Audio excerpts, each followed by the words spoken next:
Welcome back to Digging Deeper. Today we got a little bit of a different one for you. We're talking to Jeron Rennie from Anderson Trucking Service. He's telling us what it was like to take over in the recruiting department, how he found incremental improvements along the way, and a little something special about phone calls coming your way. Stay tuned.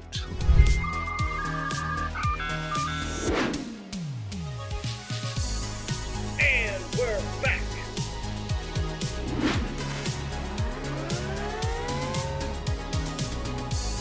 Joining us today, we have Kyle Jernigan and Seth Becker. You've seen them before, but welcome them back to Digging Deeper. How are you doing? Glad to be here. Well, so I think the general idea, Jeron, is we want to talk about everything you've done to improve your recruiting department. So all the incremental improvements that you have found since you've begun there. And how long have you been at Anderson? I've been at ATS for just over 6 years now. I've been in recruiting for about a year and a half. I had been fortunate in my marketing days here at ATS to work alongside the recruiting department, but I wasn't really in the recruiting department, of course. So really getting down to the metrics that matter. And that's where you come down to obviously the end goal. How many drivers did you actually hire? But what are the key things that help you get there? Is it the number of phone calls nowadays? I think that's a metric that's changing quite a bit. What other things can we do? What kind of behaviors can we do as recruiters to help us get to that end goal a little bit more efficiently, a little bit more meaningful to the drivers, right? Not everybody wants to talk on the phone. I'm one of those people that I would rather order a pizza through an app than pick up the phone and call, no matter how many technological challenges I have. So how can we meet the drivers where they're at, and what metrics are going to help tell us if we're actually doing that? So if I may ask, what metrics do matter for you? For me, one of the things that we were kind of transitioning to is, phone applications were kind of a big deal for a long time in recruiting. One of the things now we're doing is our applicant tracking system. We happen to use 10th Street. We can create custom links and stuff like that so that we can track, okay, this recruiter sent out X number of links and this recruiter got X number of responses, full applications likely in return. So tracking that a little bit more closely, maybe instead of phone apps, that way the recruiters can be taking more phone calls and instead of spending, half hour or so on the phone with their driver filling out an application. And again, in cases like if there's drivers like me out there, which we all know they are, they don't have to be on the phone with us going through the tedious elements of filling out an application. They can just do it on their own time when they're sitting in their bunk later that night or something. So that's been a big one that we've sort of transitioned into. And then we do something, we call it assignment selling is kind of the terminology, but it's just a sort of a follow-up email that isn't just, hey, here's the full app, or hey, thanks for the talk earlier. It's got more meat to it. We've got, like I had mentioned earlier, we've got a full blog just full of articles that are designed to educate drivers more than just about ATS, but just educate them in general about the industry. And so including some of those types of things in their emails. We've got a huge video library as well. We've got a YouTube channel that continues to grow. So sharing videos, sharing articles and things like that so that the follow-up to that phone call that we had earlier is more meaningful to that driver. So that's another one that we lean into quite a bit. Okay. Well, what about further up the funnel? If we think about kind of apps and then apps to hire, what about further up the funnel? What kind of metrics do you look at more so? One we're leaning into more and more is kind of the percentage of drivers that go into, we use the term UTC, unable to contact. We've also got lost contact. They sound similar, but we treat them a little bit differently here. So lost contact, unable to contact, not interested, those types of things. What could we as recruiters do to sell those drivers a little bit better? And so that's one we've been leaning into a little bit more and following up with that a little bit more closely, keeping score, if you will, on a more regular basis so that these recruiters can kind of understand where they stand and come up with plans to make improvements on those metrics. Awesome. So I think you already touched on something really cool and important, Jeron, which is, paying attention to more of kind of these buckets or these categories that drivers are falling into based off of conversations you guys are having with them. So talk to us a little bit more about that when it comes to digging a deeper. There you go. Into a specific category, like what kind of coaching, what kind of review process is there when you guys are working on something specific? folks throughout the industry are probably familiar with Scott Maldonado. And one of the things he recently taught us when he was here was the weekly after action reviews. So what WAR is kind of the abbreviation for that. So that's actually something we are newly implementing, is weekly meeting as a team, going through those types of metrics, following up with that a little bit more regularly. So he's helped us kind of come up with even some more regular cadences instead of just, we do one-on-one meetings as well. Myself and each recruiter meet every other week to go through just kind of random things. It really is kind of an open book, whatever's on your mind type thing. But these weekly war meetings, we'll call them, just so I don't say that every time. But those, as we do as a group, it kind of helps us work together as a team a little bit more, help each other say, hey, you know what, I struggled a little bit in this area, but so-and-so did really well over here. What worked for you? And kind of go back and forth a little bit and see if we can help each other out. There's a big team element within our recruiting team here. In fact, their incentives are built accordingly so that there is a little bit more of a team element and it's not everybody fighting for themselves. So the more we can work together as a team, the more we can bounce ideas off of each other, the better off we'll be. Kind of along those same lines, what have you seen out of your team since you started having those kinds of meetings? Just more effective phone calls is probably the big takeaway from us. I know with your guys' Call Disposition Report, there's a lot of metrics in there that we can lean on. We could focus on certain areas, right? Did they actually end that phone call with any action, or did that phone call just kind of end? And so if they ended without any action, what could we have done differently to make sure that that driver has a next step? If that next step is, hey, you're going to have to go somewhere else, it is kind of what it is, right? But if they leave and both parties seem like a good fit for each other, but yet nothing is expected to happen after that from the driver, from the recruiter, then we failed as a recruiting team. So how can we continue to improve on those things? Another thing that takes us away from the phones, but it's proved valuable for us, is that our lead recruiter here, he runs monthly coachings as well, similar to what Scott Maldonado would do if anybody ever brought him in. But these are just kind of monthly checkpoints, if you will, I guess, to keep us on track so that when Scott does come here to ATS, then it's just kind of a revamp or a re-energizing moment maybe, and then we just continue to maintain throughout the year. And so those trainings are also really good, so we can lean into those phone calls. Again, talk as a team, because maybe you didn't hear something on that phone call, but somebody else goes, ooh, I would have maybe tried this, or, oh, I really liked how you said that. Something along those lines. We can all do that again as a team, and it's proven very effective because we're having much higher quality phone calls. We convert really well once we get drivers on the phone. That was going to be kind of the next question, is how has this impacted recruiter performance? And so you just said they're more efficient or effective, or how is it affecting their performance? And then have you noticed any changes in job satisfaction maybe? To answer the last question first, I suppose, it seems like there's really good team camaraderie. People aren't upset with each other when they're providing feedback, because I know sometimes if you don't regularly provide feedback like that, people go, well, who are you to say that, or whatever it may be. And so because it's just such a common practice for us to share our thoughts and provide ideas to other recruiters, they aren't offended or anything by it. They actually appreciate it in many cases, just for simply sharing that feedback. So that's been a big thing for team camaraderie. But I don't remember the exact number off the top of my head. I haven't looked at it in a while, but we see right inside Analyze and the Call Disposition Report and things like that, our conversion rate when we get drivers on the phone. And I wanted to say that average or something recently was somewhere like 44-1 conversion or something like that. And I think ours was somewhere around 28-1 conversion when we get drivers on the phone. So it's been really good for us if we can actually get a driver on the phone. So one thing that we'd love to pick your brain on a little bit too, Jeron, is we did a survey with fleets just to kind of get an idea of what they're thinking about when it comes to inbound phone calls, that process. And some interesting things came out of that.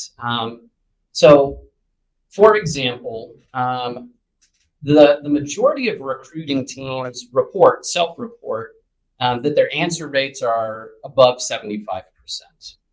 So this is kind of a two-part question. I'll ask the first part, which is, what are some reasons why it would be important to keep the answer rate high, so that we're not missing a bunch of phone calls? Why would that be important to you, or really any recruiting team, to keep that up? I think simply because if the driver's taking the time and energy to call you right now, then that's your best chance of absolutely getting them ever. You know, they're the ones reaching out to you, and so if you're not available to them, then they're just going to move on to the next carrier who is available to them. You hear the metric from a lot of people, but essentially, if you don't get to that lead within a half hour of them applying, your odds of ever getting to them drop by 40 to 50% in most cases. And so, if that driver is taking the time to call you in the moment, it would be silly not to answer the phone, just because your odds of converting them are that much higher. So, yeah, that's been a big deal for us, and extremely important to be able to answer the phone. Love it. So the second part to that question is that when we look at actual data, the answer rate's closer to 60%, not 75%, just across the board. What you feel the answer rate was, did it match what you discovered when you started using Call Disposition Report? I am probably a pessimist by nature. And so in my case, I probably would have been in that, that 70% mark, but I haven't looked in a little while, but again, our rep, John Michael, shares information with us quite a bit. For some reason, a number starts with an 8 in my head. I feel like we kind of answer 80% of the time on our phone. So, we believe firmly that phone calls are really, really important. Not everything, right? Because again, not every driver wants to talk on the phone, but phone calls are a big deal to us. And so answering them is really, really important. And so anyway, yeah, I believe what you're saying, because when you listen to the recruiters on the phone, I get the privilege of sitting right next to them all day. I guess usually it's a privilege because you can hear the phone calls and provide any feedback you have, but sometimes it's nice to be able to step away. So anyway, you hear them on the phone all the time. You probably think, oh yeah, I'm answering like all these phone calls, and it turns out that there's just that many more you're not getting to. So I totally believe that that's the case. And made me think, yeah, it's a really good answer. The idea that when you're sitting there and all you have are your anecdotal evidence of, I'm just listening, they're always on the phone. How could they be missing calls? But that doesn't mean there aren't calls that are being missed and being sent to voicemail that you're never hearing, right? Yeah. No, exactly. And I think this next stat goes right along with it, which is pretty interesting. We found, just according to the survey, that roughly 60% of fleets are not routinely listening to recordings. Like maybe they do it once in a while, but it's not part of their weekly process. And I think this is probably associated with that. We also found that we asked them to rate the skill of their recruiters on 1 to 10, 10 being like, phenomenal recruiters. And the average was right around 8.5. Sure. That's really high. Like people have a lot of confidence in their recruiters, which is cool. I mean, I'm glad that they feel that way. And maybe it's true. I will say, though, that once again, relating those two things, if people aren't listening to calls, maybe it's because they feel like their recruiters are knocking it out of the park every time. Now, I have the privilege of personally knowing a few of your recruiters, Jeron, and they are awesome. They are great recruiters. How did you get your team, knowing that, how did you get your team to buy into this whole listening into phone calls and participating in this? Because, we've heard other departments give a lot of pushback, like, I hate listening to myself. I don't get anything out of it. Like, how did you get everybody willing to participate in this? I think it all kind of boils down to the culture here at ATS. Some of the things are, responsibility, integrity, all those types of things are a huge part of our culture here at ATS, and something that they get, in their annual performance reviews. These aren't things we just put on the wall and say, hey, this is what we believe in. No, they're part of so many things we do here. So I think that's a huge part of it, is that they just almost don't really have a choice. It's just kind of who they are as people for working or deciding to work here at ATS. And the other thing is, we just kind of do it, right? Like I mentioned earlier, our lead recruiter, Robbie, he is always running these monthly trainings. So at least once a month, they're going to be listening to phone calls. But what's been really exciting about that is that there has obviously been something in those types of trainings that they feel valuable to them, because they've actually asked for a little bit more training in addition to that monthly training. And so now actually the opposite every other week of those trainings, we actually do role play sessions. So we will work through scenarios as a team, one recruiter acting as the driver and the other recruiter acting as the recruiter. And so we'll work through those scenarios and practice them off the floor, so that when we get on the phones, that we're just that much more effective, and we're not, practicing with the drivers essentially. And it's just kind of who they are as recruiters here, and who a lot of the people in this building are here at ATS. That is not the norm. No. So kudos to you guys for having not just the talent, the skills, but having the culture behind it. I wanted to kind of ask a bit of a hypothetical, if you will, for folks maybe listening. Where would you tell them to start? So, where would you tell them to start listening to calls, or to start building some of those reports, or building those processes where we're going to kind of stop the whirlwind for a minute? They want to save money. They want happy recruiters. They want a happy CFO. What should they look at doing? And how would you recommend that they get started?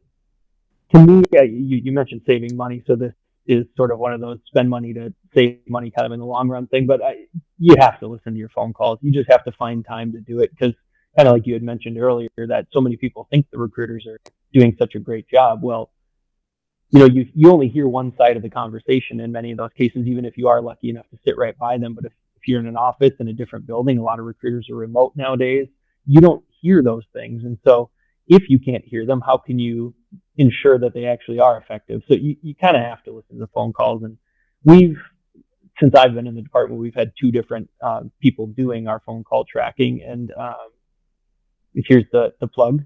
The call disposition report of the two that we've used so far is significantly better for many reasons, one of which is that you can really drill down to the end result of the phone call, right? It's not, did they say these certain keywords and therefore they get a better score? No, it's you can focus in on, this call ended in an absent.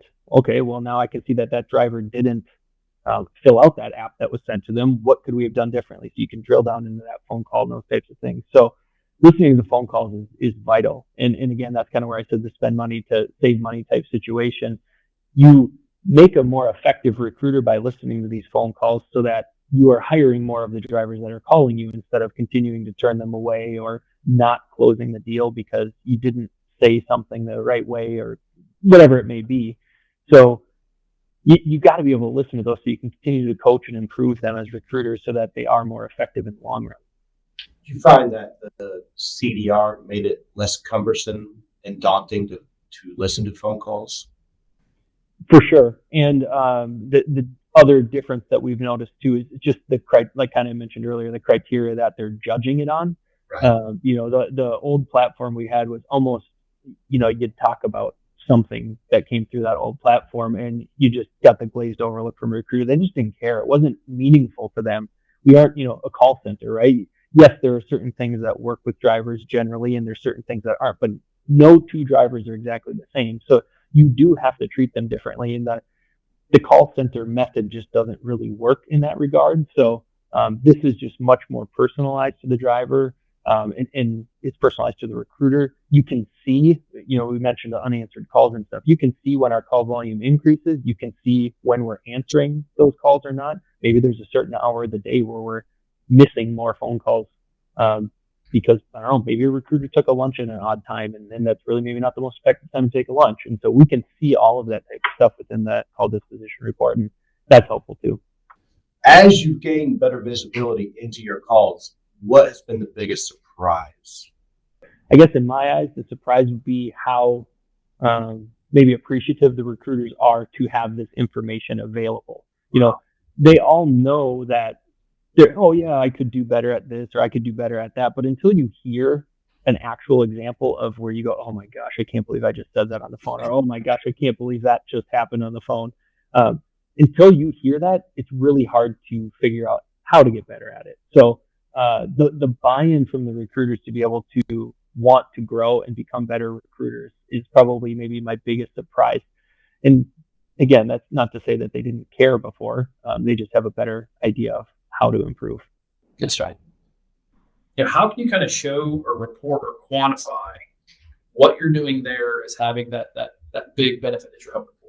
I guess the kind of the big one that maybe the people we all report to would care about the most is, well, how many drivers are you hiring? If this recruiter is consistently at this level, and then you do these training things and they continue to head upwards, well, that's kind of your answer right there. That again, the really simplified answer. But then, is their lost contact rate going down? Is their unable to contact rate going down? Those types of things are all their metrics you can look into that hopefully lead to more hires in the long run. But those are the types of things that you ultimately the C-suite, if you will, are going to want to see is, well, are you hiring more drivers? Is this worth your time and energy and money? It's a fun industry to be in. It's a challenging industry to be in, and the more tools you can have, in your belt, if you will, the better off you can be as a team, and the more effective you can be, I think.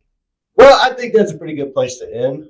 Jeron, we really thank you and appreciate that. I think some of my favorite parts were when you talked about, you were talking specifically about the culture that you guys hire for makes it almost impossible for someone not to seek ways to improve and get better.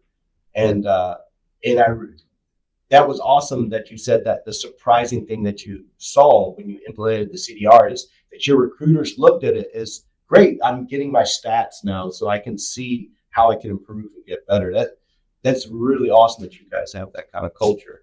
And, the metrics that matter most, that's a phrase we use around here all the time. And that was one of the first things you said, that these metrics that matter most, obviously when it's C-suite, you understand that it's, hey, are you bringing in more drivers? But as you move up the funnel, especially with the phone call, you're able to say like, all right, what's the unable to contact? What actually happened on this phone call? Where are these small areas of improvement that can make vast differences at the bottom of the funnel? So that was really good. I really appreciate that. Yeah, I'm fortunate to have a team that likes a little friendly competition, which is our good role like a recruiter, and a team that cares to do, we always talk about doing what's right. And so the more that we can get a team that's competitive, but yet still focused on doing what's right, the better off we are.